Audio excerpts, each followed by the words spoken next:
La dernière chose à laquelle je m'attendais en dînant était d'être promu de père à sponsor. Nous étions à mi-chemin d'un steak saignant que j'avais grillé à la perfection, à point, comme elle l'aimait. Quand ma femme a posé sa fourchette avec un petit cliquetis et l'a dit si naturellement que ça en était presque imperceptible. Madison a décidé qu'elle voulait vivre avec son vrai père juste pour son dernier semestre. Elle dit qu'elle a besoin d'un changement d'environnement. Il n'y a eu aucune préparation. Pas de « il faut qu'on parle ». Pas de signal d'alarme dans le ciel. Seulement un missile de précision largué en plein milieu d'un moment de détente. Je n'ai pas levé les yeux. Je me suis concentré sur le découpage d'un morceau parfait comme si je ne l'avais pas entendu. Comme si, peut-être, si je ne le reconnaissais pas, la phrase se replierait sur elle-même et disparaîtrait dans l'air comme de la vapeur. Mais elle a continué, avec une voix mielleuse comme si tout cela était parfaitement raisonnable. Elle pensait que ce serait bon pour sa santé mentale, et nous soutenons ça, n'est-ce pas? Son ton avait cette chaleur instrumentalisée que les femmes utilisent quand elles vous mettent au défi d'objecter. Je l'ai finalement regardé, ni en colère, ni confus, juste silencieux. Comme on regarde un étranger qui a utilisé votre brosse à dents. Elle a ajouté, avec un sourire si crispé qu'il semblait agrafé. Tu vas toujours payer les frais de scolarité, n'est-ce pas? Pour sa stabilité. Elle est déjà inscrite. Je veux dire, tu ne vas pas l'abandonner à son dernier semestre. J'ai essuyé ma bouche lentement, j'ai posé la serviette avec un calme délibéré, je me suis levé. Bien sûr, ai-je dit. Elle a paru soulagée. Elle a confondu mon immobilité avec un accord. Mais je n'étais pas d'accord. Je faisais une pause, comme un animal sauvage qui entend une brindille se casser et reste absolument immobile. Pas par peur. Par calcul. Je suis allé au garage, j'ai attrapé le sac de voyage que je gardais prêt pour les voyages d'affaires. Celui qu'elle détestait parce que je refusais d'en acheter un plus beau. Tu gagnes assez, avait-elle dit plus d'une fois, en levant les yeux au ciel en voyant ses roues éraflées et sa tirette de fermeture éclair qui s'écaillait. Je n'ai claqué aucune porte. Je n'ai pas crié. Je n'ai pas demandé pourquoi elles avaient décidé ça ensemble sans moi, ni quand le calendrier avait été établi, ni ce que vrai père voulait même dire pour une fille qui n'avait pas vu cet homme sobre depuis le gouvernement de Bush. Au lieu de cela, j'ai fait rouler la valise devant la salle à manger où l'assiette était encore chaude, devant la petite étagère avec la photo encadrée de notre dernière Thanksgiving, moi, elle, Madison, tous souriants, et dehors dans la nuit calme. Personne n'a suivi. Il ne pensait pas avoir besoin de le faire. Elle a probablement supposé que j'étais juste allé faire un tour pour me calmer, que je serais de retour le matin, peut-être avec des fleurs ou un chèque pour les frais de scolarité, comme toujours. Mais au moment où j'ai fait marche arrière dans l'allée, j'ai senti quelque chose se détacher de moi comme de la vieille peau. Pas de douleur, juste une étrange légèreté, un vide avec lequel l'obligation avait l'habitude de vivre. Je ne savais pas encore ce que j'allais faire, mais je savais ce que je ne ferais pas revenir en rampant comme un homme qui supplie de garder sa place à une table avec laquelle on lui a déjà servi l'addition. Cette nuit-là, je me suis enregistré dans un hôtel d'affaires miteux près de l'autoroute, le genre avec des serviettes rêches et une odeur de moisi qui essaie de se faire passer pour une brise océanique. J'ai laissé tomber mon sac sur le sol, je me suis assis sur le bord du lit et j'ai regardé mon téléphone. Il n'y avait aucun message.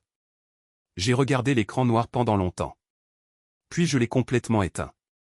La connexion Wi-Fi de l'hôtel était à peine fonctionnelle, elle se coupait toutes les 30 secondes comme si elle avait besoin de reprendre son souffle.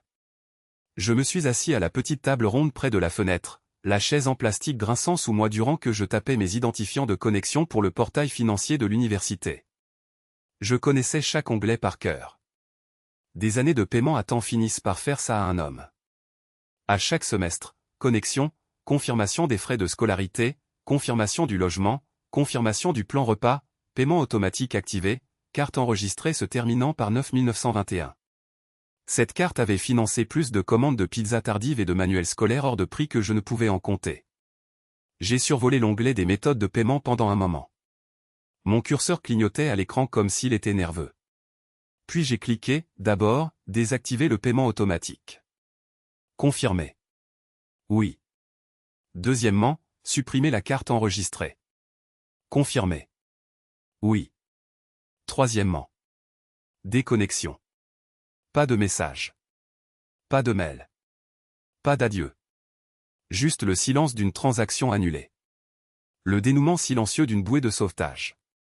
J'ai fermé l'ordinateur portable, je me suis levé et j'ai regardé autour de la pièce. Papier peint beige qui n'avait pas été mis à jour depuis l'internet commuté. Une lampe avec un abat-jour tordu. Une impression encadrée d'un voilier qui s'éloigne. Subtil, presque offensant dans son symbolisme.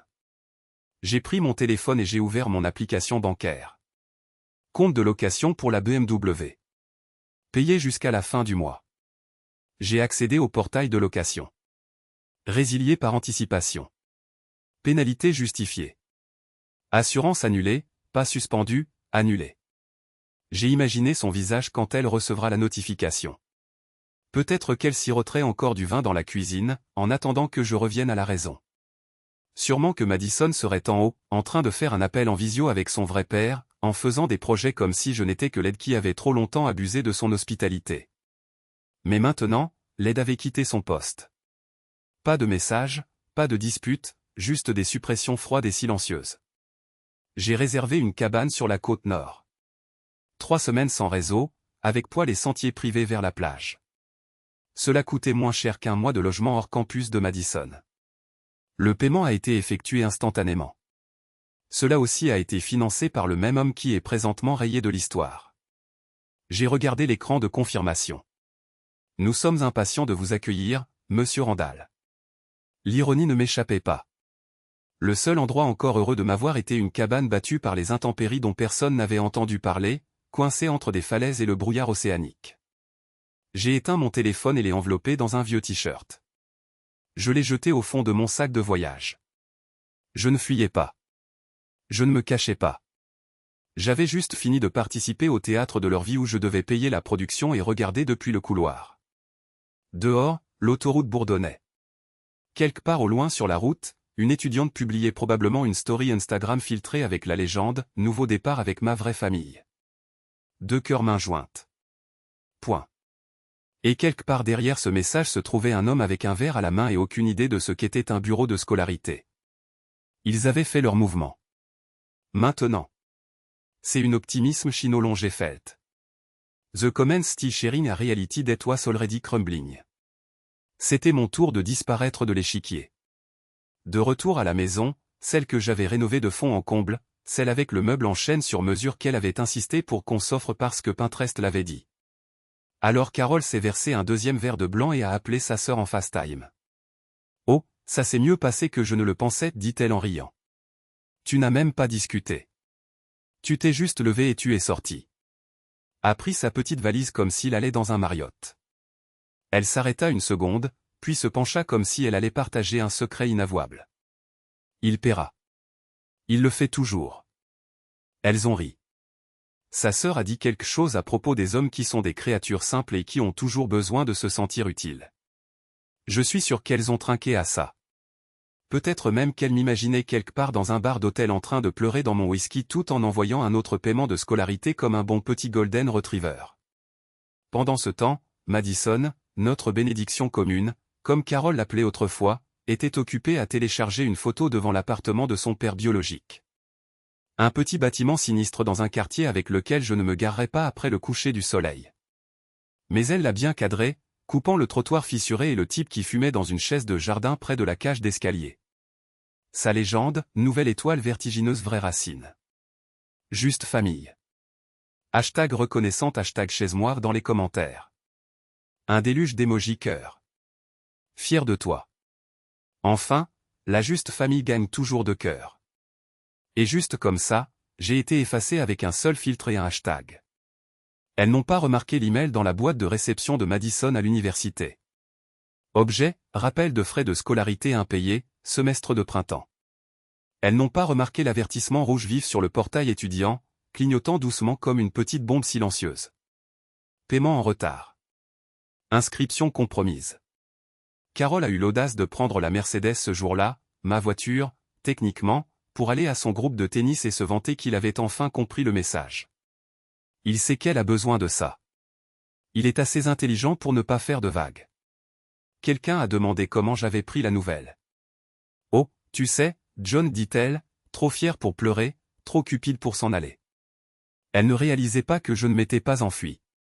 J'avais quitté un navire en train de couler et je les avais laissés se disputer les coussins de siège. Elles ont commandé des sushis ce soir-là. Des trucs chers.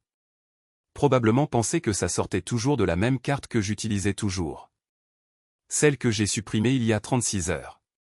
Elle a posté une photo de tartare de thon et de saké, soirée entre filles avec ma personne préférée, cœur croissant, sushi. Hashtag béni. Il n'y avait aucun indice dans son sourire qu'elle flottait financièrement sur un fantasme. Aucune idée dans le petit sourire suffisant de Madison que sa bourse avait déjà été suspendue, en attente de résolution du compte.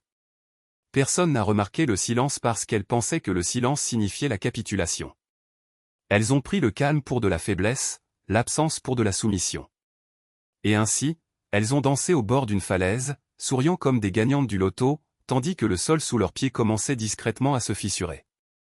La première fissure n'est pas venue avec le tonnerre ou le drame. Elle est venue sous la forme d'un message vocal.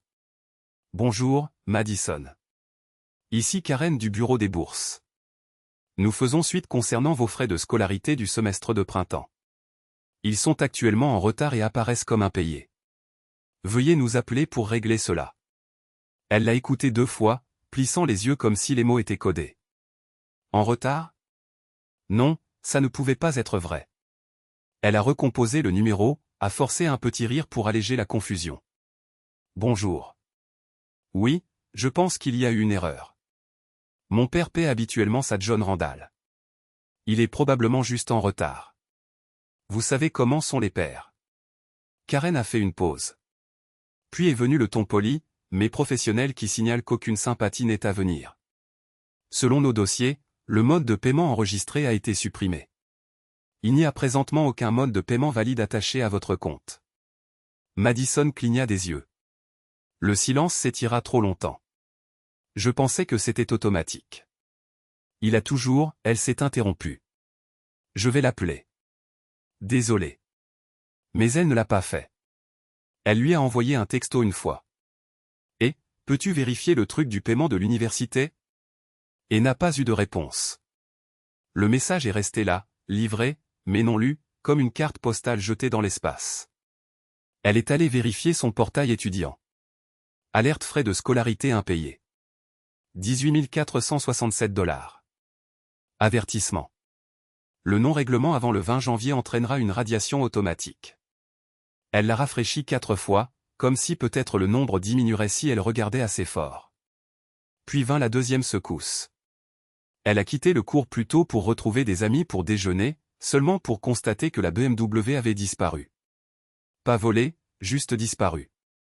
À sa place, il y avait un espace vide avec une légère tache d'huile et un autocollant jaune flottant sur le trottoir. Elle l'a décollé. Véhicule saisi pour résiliation de bail. Veuillez contacter le prestataire de service. Elle resta là incrédule, serrant l'autocollant comme s'il pouvait lui dire quelque chose de différent si elle le fixait plus longtemps. Quelques étudiants de première année sont passés devant elle et l'ont regardée comme si elle avait des ennuis, ce qui était le cas, mais elle ne s'en était pas encore rendu compte. De retour dans son appartement, elle a finalement ouvert son email, espérant peut-être que le bureau des bourses aurait de la clémence à offrir. Au lieu de cela, elle a trouvé ceci. Cher Madison Randall, en raison d'une délinquance financière non résolue, votre bourse au mérite a été suspendue, en attendant le paiement intégral des frais de scolarité. Vous pouvez faire appel de cette décision en contactant notre bureau avant le 25 janvier. Sa respiration s'est coupée, pas encore de panique, pas complètement, mais presque. Elle a appelé sa mère, qui a répondu au milieu d'un rire, probablement encore en train de bavarder en buvant du vin avec sa sœur. Maman, il y a quelque chose qui ne va pas. Les frais de scolarité n'ont pas été versés et ma voiture. Carole l'a interrompu. Chérie, détends-toi. Il a sûrement juste oublié. Je vais l'appeler. Il ne répond pas, alors rappelle. Tu sais comment il devient quand il boude. Il finira par céder. Il le fait toujours. Mais même en le disant, la voix de Carole avait un tremblement en dessous. Le genre que tu essaies de masquer en riant quand ton pied glisse sur les escaliers et que tu fais semblant que ce n'est pas arrivé. Madison est restée, assise, dans sa chambre ce soir-là, faisant défiler son fil Instagram. Le même où elle a déclaré son nouveau départ avec sa vraie famille et se demandait à quelle vitesse un rêve peut pourrir quand le chéquier disparaît. Les publications étaient toujours là. Les légendes brillaient toujours d'un optimisme qu'elle ne ressentait plus. Les commentaires encourageaient constamment une réalité qui était déjà en train de s'effondrer. La suffisance était palpable, mais les lumières vacillaient. Les fissures s'étaient formées, et quelque part là-bas, l'homme qu'ils avaient écarté observait, calme, silencieux et totalement inaccessible. Madison attendit le lendemain matin pour l'appeler. Son juste père, celui qui s'était présenté à 3 anniversaires en 20 ans, et qui, d'une manière ou d'une autre, avait quand même réussi à placer une photo encadrée sur sa commode. Il répondit à la 4e sonnerie, la voix pâteuse et crépitante, comme s'il avait déjà entamé sa cigarette. « Et, ma puce, quoi de neuf ?» Elle adoucit sa voix. « Et, il y a un problème avec les frais de scolarité. Genre un malentendu. L'université dit qu'ils sont en retard et que la bourse est suspendue à cause de ça. Je pensais que toi et maman aviez parlé, mais apparemment non. » Silence, puis le bruit inévitable d'un briquet qui s'allume. « Mince, » exhala Théil. « Je ne savais pas qu'il avait abandonné ça. Je pensais que ta mère s'en était occupée. Écoute, je suis en train de gérer des trucs en ce moment. La liquidité est un peu serrée, tu sais. » Madison cligna des yeux. « Qu'est-ce que ça veut dire ? » « Ça veut dire que je ne suis pas à flot en ce moment, mais je vais trouver une solution. » « Dans combien de temps ? » Il gloussa. Gloussa comme si elle demandait un trajet de dernière minute à l'aéroport. « Dès que possible, m'a dit. Il faudra peut-être que je bouge des trucs. Peut-être parler à un type que je connais. » Elle raccrocha avant qu'il ne puisse finir sa phrase. Elle ne pleura pas. Pas encore. Au lieu de cela, elle envoya un texto à sa mère. « Il n'a pas l'argent. Tu dois arranger ça. » Carole lut le message en se tenant dans l'allée des vins chez Whole Foods. Elle cligna des yeux, comme si c'était une langue étrangère, puis laissa tomber une bouteille de chardonnay dans son chariot et se dirigea directement vers le comptoir du service client. Elle était encore calme à ce moment-là, toujours convaincue qu'il s'agissait d'une erreur administrative. De retour à la maison, elle se connecta au compte joint. Il était vide, pas bas, vide. Elle essaya ensuite les économies, bloquées. Essaya le fonds universitaire qu'elle supposait toujours exister. Gelé. Puis, elle ouvrit l'enveloppe qui était arrivée 2 jours plus tôt, mais était restée non ouverte sur le comptoir de la cuisine. Un avis de clôture de compte de leur gestionnaire d'investissement. Conformément à l'autorisation de votre mari, tous les fonds ont été transférés avec succès vers des comptes privés. Ceci conclut notre gestion du portefeuille familial Randall. Ses mains devinrent engourdies. La bouteille de chardonnay roula du comptoir et se brisa. Elle appela le numéro en bas de la lettre. Il sonna 3 fois, puis se déconnecta, même pas de messagerie vocale. Quelque part à travers la ville, un opérateur de dépanneuse chargeait une BMW série 3 blanc nacré sur un plateau devant les dortoirs du campus. Des étudiants se rassemblèrent avec des téléphones, chuchotant. Quelqu'un a dit, « N'est-ce pas la voiture de Mathieu Ranley ?» Quelqu'un d'autre prit une photo. À l'intérieur de la voiture, sur le siège passager, il y avait un exemplaire de Astérisque les 7 habitudes des gens efficaces Astérisque. Un cadeau de moi. Le marque-page était toujours coincé entre les pages 142 et 143. Madison arriva quelques secondes trop tard. Elle sprinta pieds nus depuis son immeuble d'appartement en pantalon de pyjama et sweat à capuche, téléphone à la main, agitant comme si elle pouvait défaire les chaînes d'acier déjà enroulées autour des pneus. « Attendez, attendez, c'est ma voiture. » Le chauffeur ne la regarda même pas. Il monta dans la cabine, actionna un interrupteur et s'éloigna. Elle resta là, abasourdie, les bras ballants. Pas de voiture, pas de frais de scolarité, pas de bourse, pas de réponse, juste un écran rempli de messages non lus, une boîte vocale pleine de silence et une vérité qui s'insinuait comme une lente. Il n'y avait pas de vraie famille. Il n'y avait pas de plan de secours. Il n'y avait qu'un fantasme maintenu par la générosité silencieuse d'un seul homme, maintenant retiré. Et présentement, maintenant, il n'y avait rien. Le lundi matin, Carole avait officiellement perdu son sang-froid. Elle m'appela 6 fois avant 10 heures, chaque message vocal plus fêlé que le précédent. Les 2 premiers étaient polis, performatifs, comme si elle pensait encore que tout cela était une confrontation passive-agressive. « Et, John, je voulais juste prendre de tes nouvelles. Il y a un problème de facturation avec les frais de scolarité de Madison. Je suis sûr que c'est juste un malentendu. Rappelle-moi quand tu auras un moment. D'accord ? » 2 heures plus tard, le ton avait changé. John, c'est sérieux. Son inscription est en danger. Tu sais à quel point elle a travaillé dur. S'il te plaît, ne fais pas ça. Appelle-moi. Au message vocal 4, sa voix tremblait. Madison panique. Nous paniquons toutes les deux. Je sais que tu es contrarié, mais tu as toujours dit qu'elle était comme ta propre fille. Tu as dit que tu ne l'abandonnerais jamais. Le message vocal 6 n'était même pas cohérent. Juste des sanglots étouffés. Puis l'appel fut coupé. Madison, pour sa part, envoya un seul texto. Tu as toujours dit que j'étais ta fille. Pourquoi fais-tu ça? Je fixais ce message depuis le porche de la cabane, regardant la brume rouler sur l'océan comme la fumée d'un feu qui brûle lentement. Je ne répondis pas. Ce n'était pas nécessaire. Le silence était la réponse. Ils ne me cherchaient pas parce que je leur manquais. Ils cherchaient l'homme qui faisait fonctionner la machine. Celui qui remplissait le réservoir d'essence pendant qu'il faisait vrombir le moteur au nom de quelqu'un d'autre. Lorsqu'ils réalisèrent que je ne répondais pas, ils se rendirent à mon bureau du centre-ville. Carole eut le culot d'apporter un plateau de muffins. Myrtilles, mes préférés. Comme si les glucides pouvaient annuler la trahison.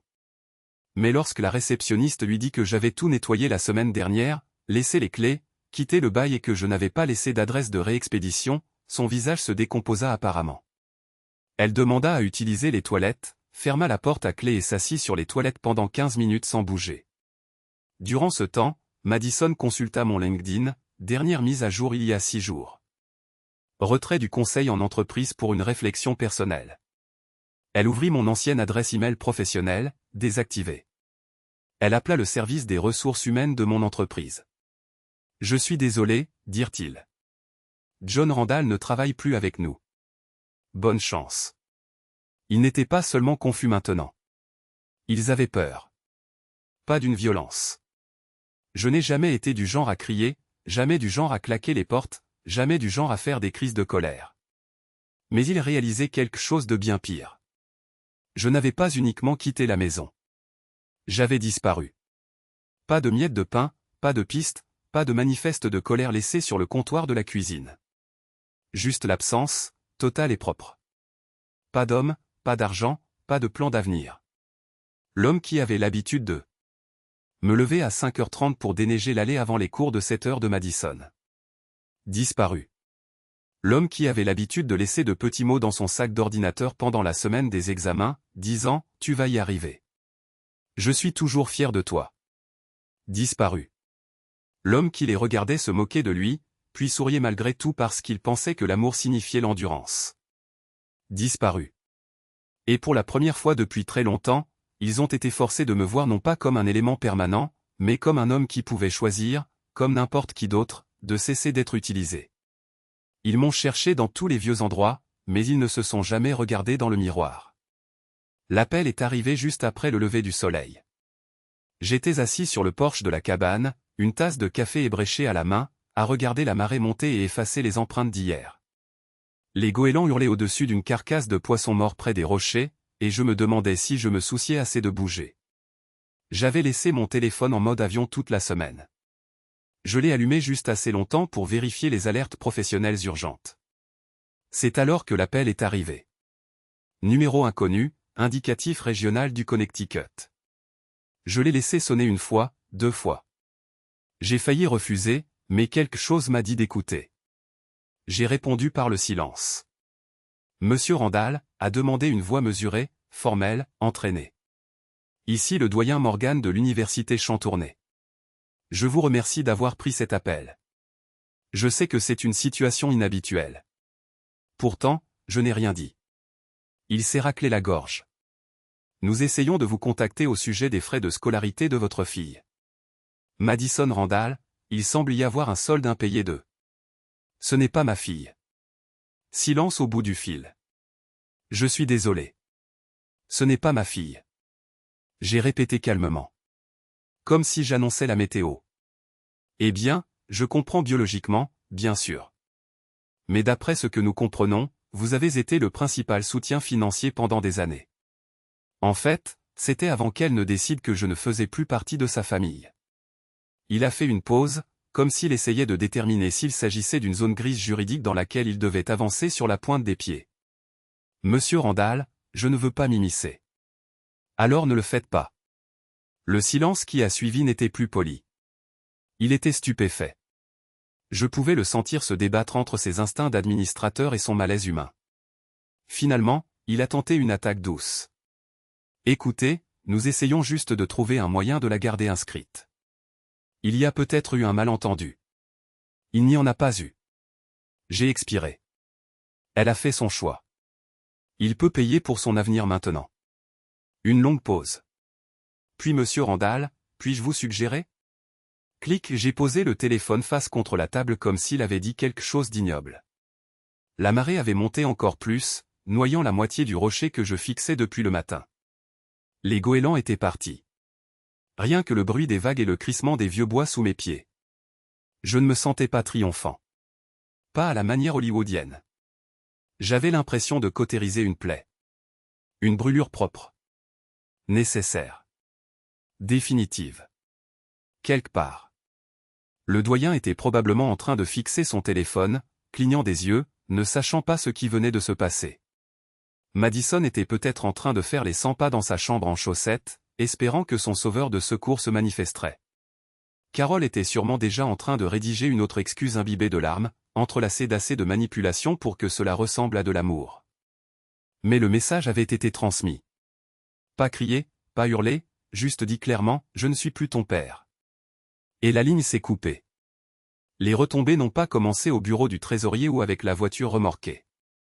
Elles ont commencé dans une chambre d'étudiante à 3 portes de celle de Madison, où une fille nommée Lindsay en a finalement eu assez de l'entendre se plaindre de ses problèmes de papa tout en lui empruntant son sèche-cheveux. Lindsay n'était pas une amie proche, plutôt une camarade de classe, une observatrice, mais elle avait des oreilles et elle avait le Wi-Fi. Et surtout, elle avait un côté mesquin. Le poste a été mis en ligne vers minuit. Imaginez ça. Une fille largue son beau-père après qu'il a payé ses études dans une école de l'Ivy League, lui est acheté une BMW et soit resté éveillé pour l'aider à surmonter ses crises de panique. Maintenant, elle est fauchée, rayée de la bourse et supplie son vrai père, qui ne répond même pas à ses appels. Le karma est rapide. Drapeau triangulaire. Drapeau triangulaire. Drapeau triangulaire. Quelques personnes l'ont vu, ont ri et sont passées à autre chose. Mais ensuite, quelqu'un a commenté « Attendez, vous parlez de Madison Randall ?» Cela a fait craquer le barrage. Quelqu'un d'autre a renchéri avec une capture d'écran du poste de Madison, présentement supprimé. Nouveau départ avec une juste famille, cœur pétillant et étourdi. Un autre a posté la photo de la BMW vidéo. L'autocollant jaune flottant comme un drapeau de reddition. La situation a dégénéré à partir de là. À l'heure du déjeuner, elle s'était répandue sur tout le campus. Puis, elle a sauté sur Reddit. Oracle Drama l'a repris sous le titre. Le beau-père paie pendant 3,5 ans, est ignoré, cesse de payer. La fille est choquée quand l'argent s'épuise. Le commentaire le plus populaire a obtenu 22 000 votes positifs en moins de 6 heures. Il l'a élevé. Elle l'a utilisé. Présentement, elle apprend qu'il aimait vraiment. Les gens ont commencé à creuser plus profondément. Quelqu'un a trouvé de vieilles photos de sa remise de diplôme de lycée. Moi, au dernier rang, applaudissant comme un idiot et tenant le stupide bouquet qu'elle disait ne pas vouloir, mais qu'elle aimait secrètement. Un autre a déterré un tweet de l'ancien comte de Madison. Mon beau-père est l'homme le plus solide que j'ai jamais connu. Les pères biologiques sont surestimés. L'Internet n'oublie pas. Il ne fait qu'attendre. Quelqu'un a commenté elle a amélioré son bienfaiteur, puis a été surprise lorsque l'original a fermé son portefeuille. Un autre. Imaginez remplacer un homme qui s'est présenté tous les jours par un type qui s'est présenté 2 fois par décennie. Prix Darwin de l'intelligence émotionnelle. Même les filles de sa sororité ont commencé à se retourner. L'une d'elles a posté une story Insta maintenant supprimée qui disait « Quand votre compte de fait se transforme en GoFundMe, le jugement n'a pas été tendre.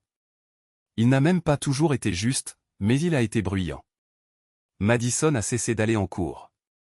Carol a fermé son compte Facebook après avoir été bombardée de messages privés allant de saut chaman et fraude à des menaces. Et à travers tout cela, je n'ai rien dit, rien posté, répondu à personne. J'ai regardé le cirque depuis la fenêtre de ma cabane, les vagues s'écrasant comme des applaudissements au loin. Ce n'était pas de la vengeance que je ressentais. Ce n'était pas de l'orgueil, mais de la lucidité. Pendant des années, j'ai été l'investisseur silencieux d'une pyramide émotionnelle truquée. Et dès que j'ai retiré mon soutien, toute l'illusion s'est effondrée. Non pas parce que je le voulais, mais parce qu'elle n'avait jamais été construite pour tenir sans moi. Maintenant, le monde entier le voyait aussi.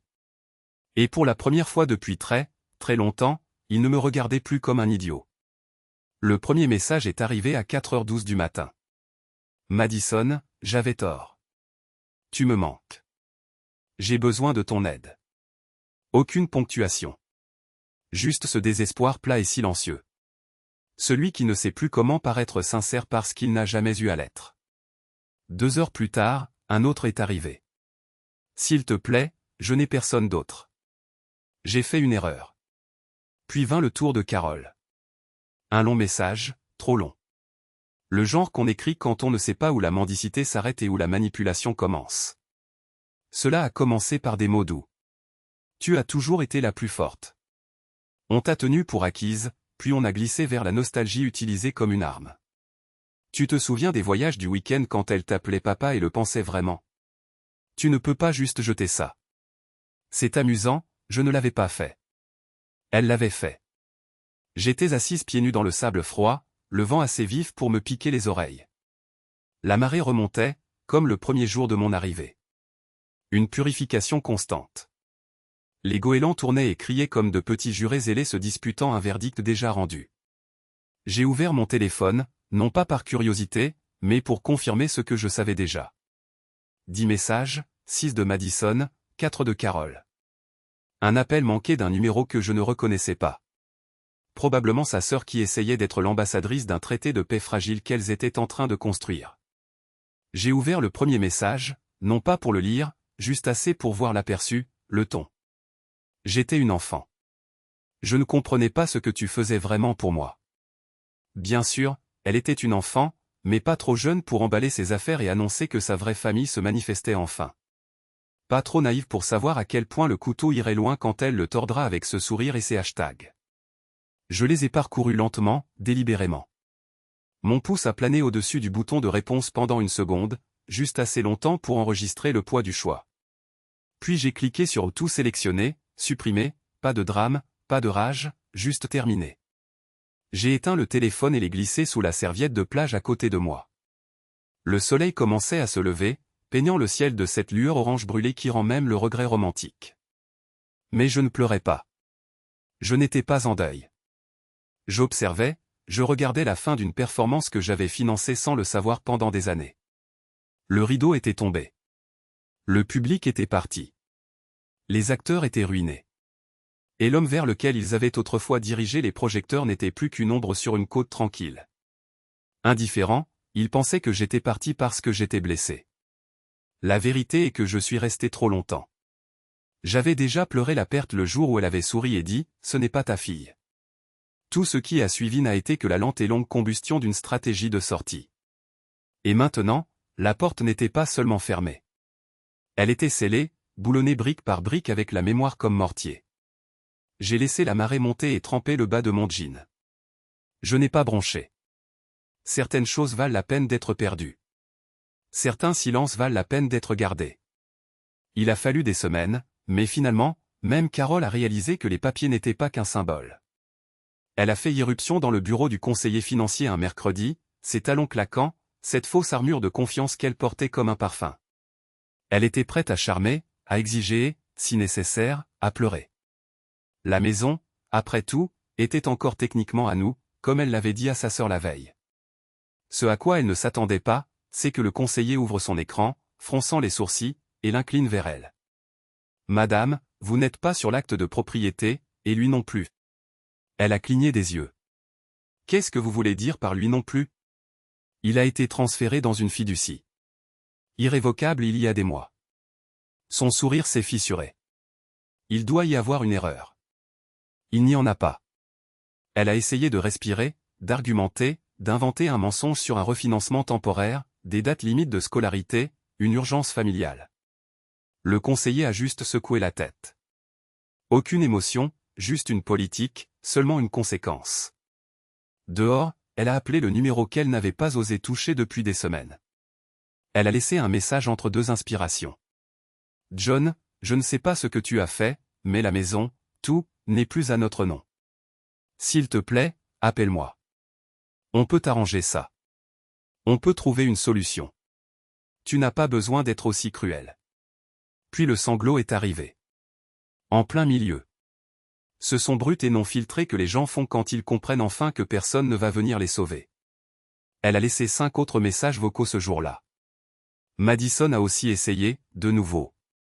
Juste une seule ligne. On peut parler? Elle ne savait pas où j'étais. Je n'avais laissé aucune trace, aucune adresse de transfert, seulement des empreintes numériques qui s'estompaient lentement au fil des semaines. Mon bail de bureau avait été réattribué, mes comptes redirigés. Le monde qui orbitait autrefois autour de leur confort était devenu sombre. Et moi? Je me promenais sur un sentier côtier tranquille alors que le soleil se couchait derrière les falaises. Veste zippée à moitié, les mains dans les poches, l'air épais de pain et de sel. Mon téléphone a vibré une fois, puis une autre, puis silence. Je n'ai pas regardé. Je n'avais pas besoin de regarder. Je savais ce que les messages diraient. Je connaissais le schéma. Culpabilité, nostalgie, désespoir, marchandage. C'était la même chorégraphie. Danser trop tard sur une scène déjà démantelée. Je me suis arrêté à un banc surplombant les vagues. Je me suis assis, j'ai regardé les vagues se briser contre les rochers en contrebas. Pendant des années, j'ai cru que la force signifiait rester, tenir bon, couvert les fissures avec des sourires et des tableurs, m'assurer que la vie de tout le monde se déroulait sans heurts, même si la mienne s'effondrait silencieusement en dessous. Mais maintenant, je savais mieux. Je ne les ai pas ruinés. Je n'ai pas crié, exposé ou détruit. Je suis simplement parti. Et j'ai laissé le poids de leur propre choix les entraîner dans le trou qu'elles creusaient pendant que je payais les pelles. Le téléphone a vibré de nouveau. Je l'ai éteint, je l'ai remis dans ma poche et j'ai souri, petit, fatigué, mais aussi réel que le vent qui déferlait sur les falaises et emportait les derniers vestiges de cette vie vers la mer.